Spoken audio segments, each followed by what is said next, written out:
niente resterò nelle mani di nessuno. Avere libertà sta dentro la nostra testa. Il prossimo pezzo è una preghiera. Perché il prossimo pezzo in scaletta? È giusto, zio Franco? Se non mi sbaglio, sì. Sì, questo pezzo l'abbiamo scritto di recente. Noi chiediamo perché, invochiamo il Signore, qualsiasi sia il suo nome. Cristo, come detto già, qualsiasi esso sia. Chiediamo perché c'è l'amore, ma perché soprattutto c'è anche l'odio, perché c'è il rancore, perché ci sono tante cose che non vanno.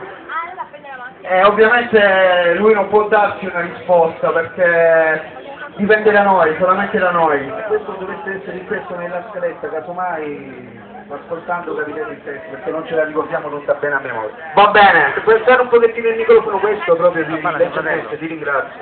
Vai. No, non era questo il pezzo, non me la ricordavo bene.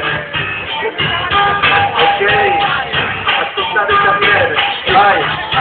La vecchia generazione governa questa nazione, il suo padrone è decisione su tutte le idee che c'hai, l'età di integrazione delle singole persone, senza cassa di pensione da pensione a chi già guai, già lo sai, una nazione che è persa tra mille rughe, i vecchi presidenti letti come tartarughe, i tanti dirigenti millenari sangue fughe, e più rubano i portanti dalle tasche delle braghe, gestiscono i milioni molto più dei casino, e sono vecchi che anche nero come il film di Totò, per a bassa qualità, non danno opportunità, la sapienza non è età, perché vive nelle idee e chi dà la dignità può cambiare la realtà, può muovere città come la luna mare, la nuova gioventù è presenza tu, emancipa grafica crisi come nel Perù e in più si comanda solamente per 80 anni, tra rischi che i muslimi coprono altri panni, lasciando il pueblo gli alberi e i ai nostri figli che porteranno a vita dolenti come dei tagli, non c'è lavoro al sud, non c'è lavoro al nord, 40 persone dappertutto ad SEA, ci governano dei vecchi farruffati come il Scott, per metodi inutili come la social tax, non siamo come loro, non siete come loro, il mondo che ci guadagniamo è frutto del lavoro, non siamo come loro, non siete come loro, e se il futuro è molto giovane il presente un vecchio avaro, non siamo come loro, non siete come loro, il poco che ci guadagniamo è frutto del lavoro, non siamo come loro, non siete come loro, e se il futuro è molto giovane il presente un vecchio avaro. Perennemente alla ricerca di un lavoro, noi giovani mammoni in questo mondo da precario, in un panizzare a forza di cazzare tasse, in questo tipo di paese che non si promette pace, ci fa la predica quei detti salvarato Chigi, nella loro mente un cazzo dallo pezzi di religi,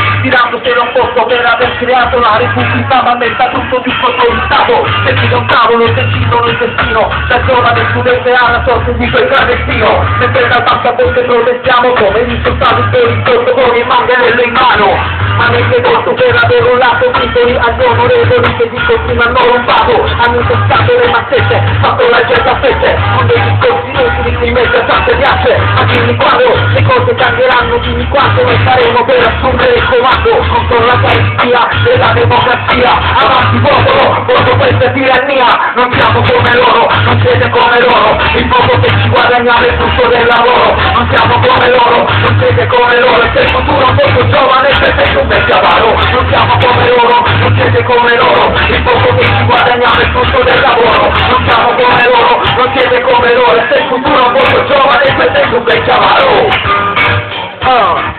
Un vecchio avaro. In realtà questo pezzo non parlava di ciò che abbiamo detto prima. Il pezzo era rivolto contro la classe dirigente che comunque ancora nel 2010 c'è ancora un Andreotti che sembra un uomo impagliato ma non lo è, che dirige insieme a tanti altri vecchi della sua età questa nazione. Spero che l'abbiate capita. Comunque il prossimo pezzo era appunto quello di cui parlavamo prima, è una preghiera.